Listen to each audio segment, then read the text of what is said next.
के ट्रांसपोर्ट कारोबारी राजा रघुवंशी की हत्या के मामले में एक बड़ा खुलासा हुआ है। मेघालय पुलिस ने इस हत्याकांड की गुत्थी सुलझाने का दावा करते हुए राजा रघुवंशी की पत्नी सोनम को मुख्य संदिग्ध माना है। सोनम को यूपी के गाजीपुर से गिरफ्तार कर लिया गया है। गाजीपुर में एक ढाबे पर सोनम रघुवंशी को पकड़ा गया। इस मामले में अब तक 5 लोग गिरफ्तार हो चुके हैं। सोनम के साथ इस मामले में राज कुशवाहा भी संदिग्ध है। बताया जा रहा है कि राज कुशवाहा के साथ सोनम का प्रेम संबंध था और पति को रास्ते से हटाने के लिए ही उसने राज कुशवाहा के साथ मिलकर पति की हत्या की साजिश रची और हनीमून पर मेघालय चलने के लिए दबाव भी बनाया, जहां 3 शूटरों की मदद से राजा रघुवंशी की हत्या कर दी गई। मध्य प्रदेश के इंदौर से हनीमून मनाने के लिए मेघालय पहुंचे एक जोड़े के लापता होने का मामला लंबे समय से सुर्खियों में बना हुआ था। सोनम की गिरफ्तारी से अब इस मामले पर से पर्दा उठता नजर आ रहा है। पुलिस जांच में यह बात सामने आई है कि जिस राजा कुशवाहा के साथ अफेयर में होने की वजह से सोनम ने कथित तौर पर अपने पति की हत्या करवाई है, वह सोनम के पिता की एक छोटी प्लाईवुड फैक्ट्री में काम करता था। सोनम भी अक्सर इसी फैक्ट्री में आती जाती थी और यहीं पर दोनों की जान पहचान हुई और फिर बाद में उनके बीच प्रेम संबंध बने। मीडिया रिपोर्ट्स के मुताबिक राज कुशवाहा सोनम से 5 साल छोटा है। फैक्ट्री में कर्मचारियों ने अक्सर दोनों को एक दूसरे से बात करते देखा था, लेकिन किसी को अंदाजा नहीं था कि उनकी जान पहचान इतना खतरनाक मोड़ ले लेगी और राज की वजह से सोनम अपने पति को ही मौत के घाट उतरवा देगी। हालांकि ये बताया जा रहा है कि राज कुशवाहा खुद शिलोंग नहीं गया था, बल्कि उसने अपने शूटर्स को वहां भेजे थे। एक गाइड ने भी इस बात की पुष्टि करते हुए बताया था कि शिलोंग में राजा और सोनम अकेले नहीं थे, बल्कि उनके साथ 3 अन्य लोग भी मौजूद थे। राज कुशवाहा को लेकर राजा रघुवंशी के भाई विपिंद्र ने क्या खुलासा किया है, ये भी सुनिए।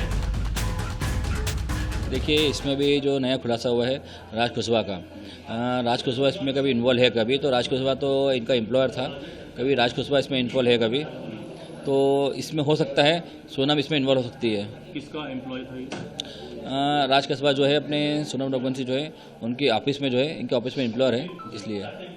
ये कैसे आप पहचानते थे पहले से उसको? मैंने ये बातचीत से करी है, कैसे मैंने बातचीत नहीं करी। गोविंद और सोनम जो है ये फ़ोन पे बातचीत करते रहते थे, क्योंकि इनको एम्प्लॉयर है।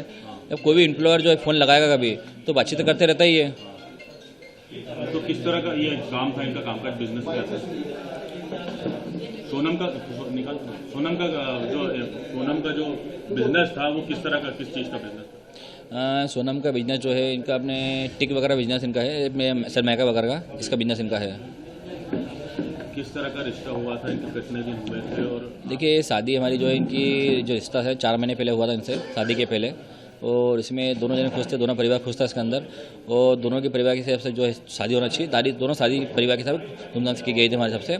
इसमें हमको कैसा कहीं लगा नहीं था सोनम ऐसा कुछ कर सकती है, वो करेगी। कभी शक हुआ आपको इस तरह? नहीं, हमें इसको कोई शक नहीं हुआ इस बारे में कभी। पुलिस कह रही है कि सोनम ने सुपारी देकर हत्या करवाई, 3-4 लड़के भी अरेस्ट। देखिए, इसमें अब जो नाम आ रहे हैं उस नाम में से मैं राज कुशवाहा जो है इसका नाम तो सुना मैंने है, जो कि पहले नाम नहीं सुना था मैंने, तो मैं पहले मेघालय सरकार को जो है इसमें गलत ठहरा रहा था मैं। बाकी अब जो इसमें नाम आ गए हैं तो नाम आने के बाद में मुझे लग सकता है, मुझे यकीन हो गया है, तो इसमें मेघालय सरकार जो है इसमें झूठ नहीं बोल रही है। जो कि मैं पहले उनको बोल रहा था मेघालय सरकार झूठ बोल रही है, अब वो मुझे लग रहा है मेघालय सरकार इसमें झूठ नहीं बोल रही है, सच बोल रही है। अब आपको लग रहा है कि सोनम गलत है? देखिए, इसमें नाम आ गया है राज कुशवाहा का भी, तो इसमें हो सकता है सोनम अब इसमें झूठ है।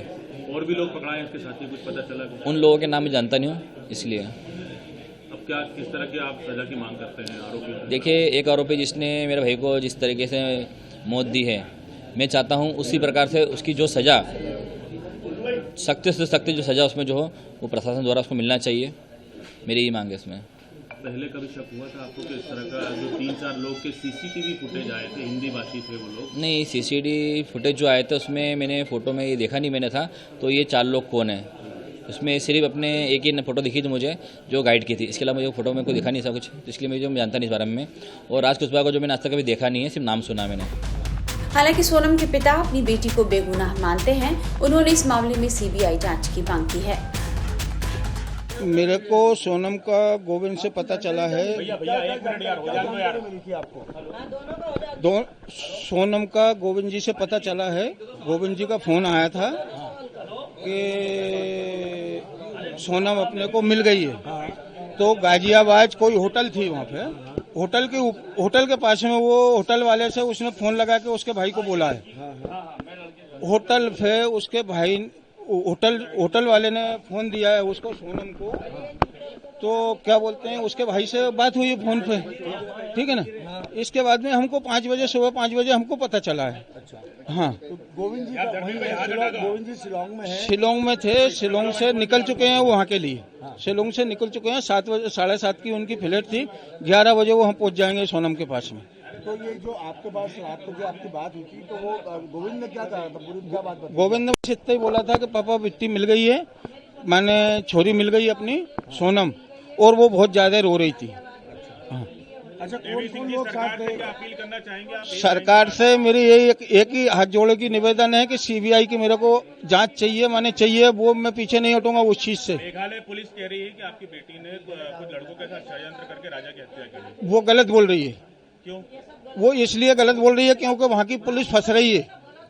वो पुलिस वहाँ की फंस रही है। पुलिस ने वहाँ अभी कोई जांच नहीं करी, पुलिस वहाँ की फंस रही है। और ये मैं सीबीआई की मांग इसलिए ही कर रहा हूँ ताकि कि वो पुलिस का भी हाथ है इस केस में। ये राजा के मर्डर में वहाँ की पुलिस का 100% हाथ है, ये मैं गारंटी के दावे के साथ बोल रहा हूँ ये चीज। आपके राजा के परिजन से बातचीत कौन लोग थे? 3 लोग कौन थे? वो 3 लोग कौन थे? ये हमको पता नहीं कौन है, वो पुलिस बताए वहाँ की कौन है कौन नहीं है। भाई हमने थोड़ी उनको गिरफ्तार किया है कि अरेस्ट किया है। जो सीसीटीवी फुटेज आए थे उसमें दिख रहे थे ये लोग। वो होटल में से दिख रहे हैं हमको, सीसीटीवी में होटल में से दिख रहे हैं वो लोग। आप इन्हीं की जांच करने का बोल रहे थे? हाँ, मैं इन्हीं लड़के की जांच करने को बोल रहा हूँ। तो आज 5 दिन से उन्हीं लड़के की बात करने के लिए चिल्ला रहा था। तो वहाँ का वो होटल वाला बोलता है कि हमारे कर्मचारी हैं, सीसीटीवी में आया है। मोबाइल पे अपने मीडिया वाले ने पूछा कि ना मेरे कर्मचारी हैं, तो वहाँ पे होटल वाले भी होने चाहिए इस केस में। आपकी राजा के परिजनों से आपकी बात हुई? नहीं, अभी नहीं हुई मेरी बात। उनका कोई फोन आया?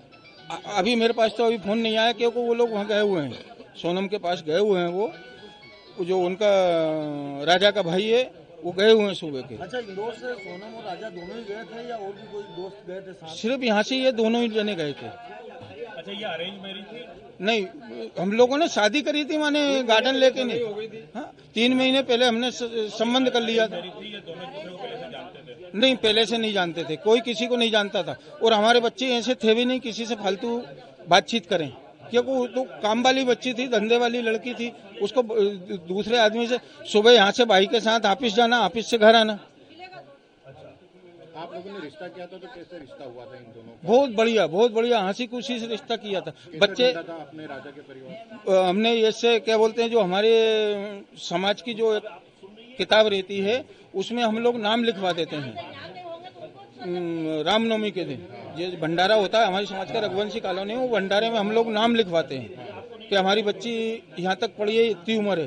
तो उन लोगों ने भी ये चीज का नाम लिखवाया था, ठीक है ना। तो फिर फोन पे हमारी चर्चा हुई थी। फोन पे चर्चा होने के बाद में एक ने एक का घर द्वार देखे, सब चीज देखी, बातचीत हुई, बच्चन को बच्चन से मिलाए गए। इसके बाद में दोनों की हाँ हुई। इसके बाद में हमने फिर आगे बात बढ़ाई। आपकी बात हुई बच्ची से? नहीं, अभी मेरी बात नहीं हुई बच्ची से। बारात में बात हुई? नहीं हुई बात, क्योंकि सुबह 5 बजे पता चला है, कहाँ से बात होगी अभी। हाँ, गोविंद की बात हुई है बच्ची से? सिर्फ गोविंद की बात हुई है बच्ची से। हाँ, वो भी एक ही बार हुई है उसकी बात। हाँ, कॉल पे बात हुई? वीडियो कॉल पे बात हुई थी। कितने बजे गोविंद को इन्होंने फोन लगाया और कहाँ से? ये करीबन रात को 2 बजे करीब फोन लगाया था। उसने बोला भैया मेरे को बचा लो कहना, और मैं यहाँ हूँ। तो वो ढाबे वाले ने क्या काम करा कि उसका जो स्टोर रूम था उसमें उसको बिठा दिया, और पुलिस वाले को गोविंद ने फोन लगा दिया। 5-10 मिनट में पुलिस वाले पहुंच गए, उनको उनने कस्टडी में ले लिया है। खुद ही पहुंची थी वहाँ ढाबे पे? ढाबे पे खुद ही पहुंची है। अब ये तो पता नहीं अपने को, कोई साथ में था कि वो अकेली पहुंची, कैसे पहुंची। आपकी मांग क्या है, क्या आप क्या मांग कर रहे हैं? मैं सीबीआई की मांग कर रहा हूँ साहब, मेरे को सीबीआई चाहिए, मैंने चाहिए। सीबीआई नहीं आएगी जब तक कोई जांच नहीं होगी। हाँ, वहाँ की पुलिस तो अब मेरी छोरी को ही फंसा रही है सोनम के लिए, उल्टा केस उसके ऊपर लाद रही है। तो मेरे को सीबीआई की जांच तो चाहिए ना। सोनम को गाजीपुर के जिस ढाबे से गिरफ्तार किया गया, वहां के मालिक ने हमारे संवाददाता आशुतोष सिंह को क्या बताया है, ये सुन लीजिए। पिछले 17 दिनों से गायब राजा रघुवंशी की पत्नी सोनम बरामद हो गई है। गाजीपुर पुलिस ने उसे इसी ढाबे से बरामद किया। देखिए, ये काशी चाय जायका है, जो गाजीपुर और वाराणसी के बीच में ये ढाबा है। और इसी ढाबे पर रविवार की रात लगभग 1 बजे के आसपास जो सोनम थी वो बदहवास स्थिति में पहुंचती है और इसके बाद यहां से पुलिस ने उसे अपने कस्टडी में लिया है। हम किन परिस्थितियों में सोनम यहां पर पहुंचती है, उसके साथ क्या कुछ और भी लोग थे, वो कैसे देर रात यहां पर पहुंचती है, इन सब बातों की जो तहकीकात है वो अब आगे होगी। लेकिन जिस तरीके से वो बरामद हुई है उसने हर किसी को हैरान कर दिया। हमारे साथ इस ढाबे के मालिक भी हैं। क्या नाम है सर आपका? साहिल यादव।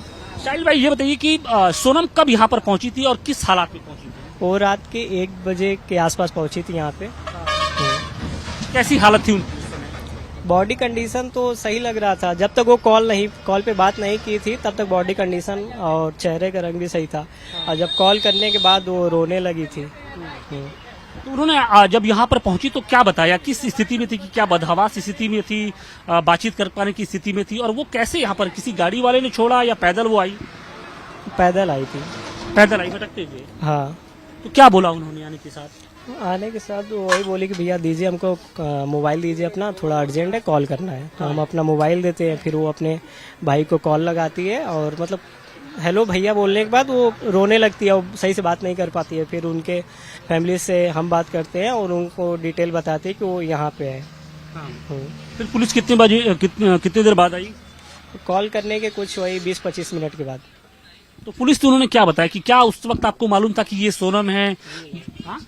नहीं, उस टाइम तक नहीं पता था, कुछ देर बाद पता चला था हमको। घर पे वो क्या बात कर रही थी जब आपके फोन से बात हुई? रहे कि वो बात ही नहीं उतना कर पाई थी ना, रोने लगी थी। फिर उसके बाद वहाँ पे वो जाके बैठ गई। उन्होंने कुछ बताया नहीं कि वो किस हालत में यहाँ पर पहुंची, कौन उनको यहाँ पर लेके आया, कैसे वो यहाँ तक पहुंची?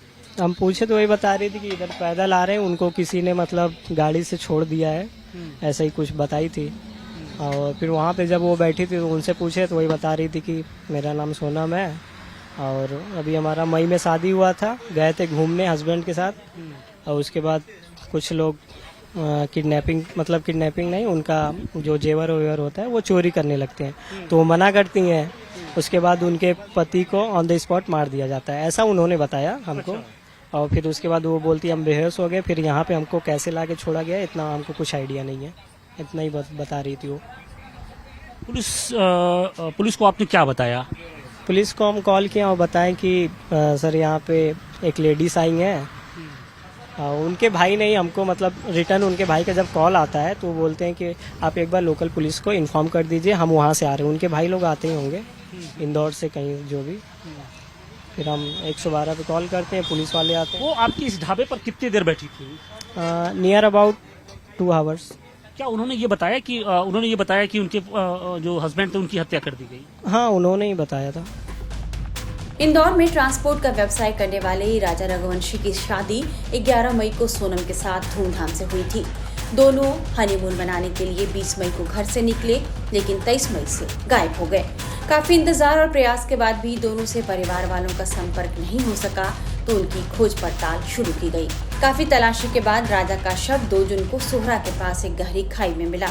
उनके दाहिने हाथ पर राजा लिखे टैटू से उनकी पहचान हुई, लेकिन सबसे चौंकाने वाली बात यह थी कि शव से राजा की सोने की अंगूठी और चेन गायब थी, और वहीं उनकी पत्नी सोनम का कुछ भी पता नहीं चल पाया। आखिर सोनम कहाँ गई, यह सोच कर सबका हलक सूख रहा था। कहीं सोनम के साथ भी तो कोई अनहोनी नहीं हो गई, यह सोचकर घर वाले काफी परेशान थे। पुलिस को आशंका थी कि यह लूटपाट के इरादे से की गई एक हत्या हो सकती है, लेकिन गाजीपुर से सोनम की गिरफ्तारी के बाद अब यह पता चला है कि सोनम ने अपने प्रेमी और अन्य लोगों के साथ मिलकर इस पूरे हत्याकांड को अंजाम दिया था।